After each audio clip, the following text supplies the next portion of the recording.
Hi tubes, here is a fine example of a Stuart D10. This engine was completely restored.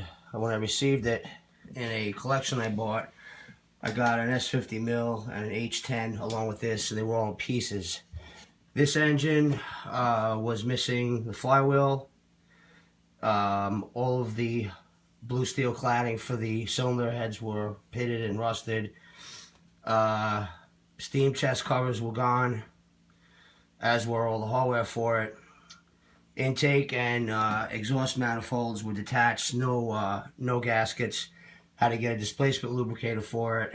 One of the bolts in the steam chest was broken off, as well as one of the fasteners for the base, and both fasteners for the eccentric rods to the valves were missing as well.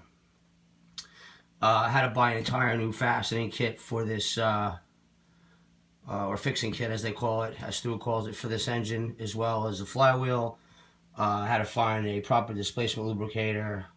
Again, the cylinder, the valve chest covers, and I actually tapped the cylinder heads and put these oilers in, which I think look pretty nice. Engine is, in my opinion, I have about 5 or 6 Stuarts. One of the best looking engines they put out. Very powerful, really nice looking engine. I am a big fan of twin marine engines, but this engine is exceptional. I made the plinth. It had no plinth, obviously. It was just the base and the sub base, which I left all original colors on there. I believe this engine probably was built sometime in the early 50s. I put the sub plinth here as well, and really a lot of man hours getting it right. The crank was all rusted. That had to come out and be repolished. No milling done on this engine, but I will run it for you and show you what it looks like running.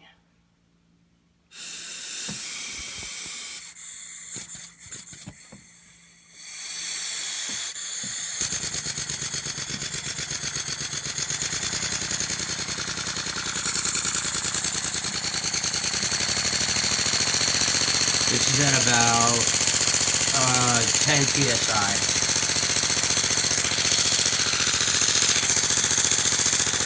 A lot of compression in this engine.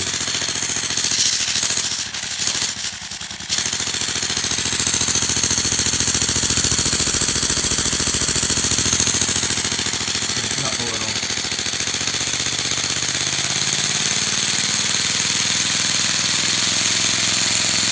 This is at about 30 psi.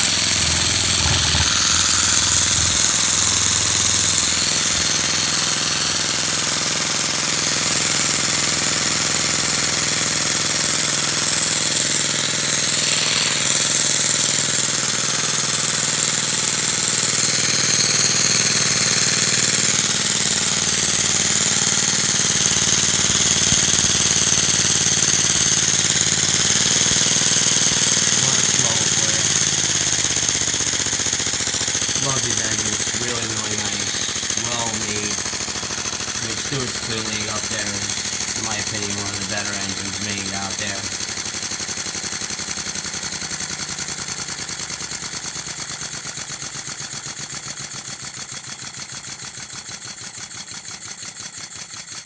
This is at about 2 psi.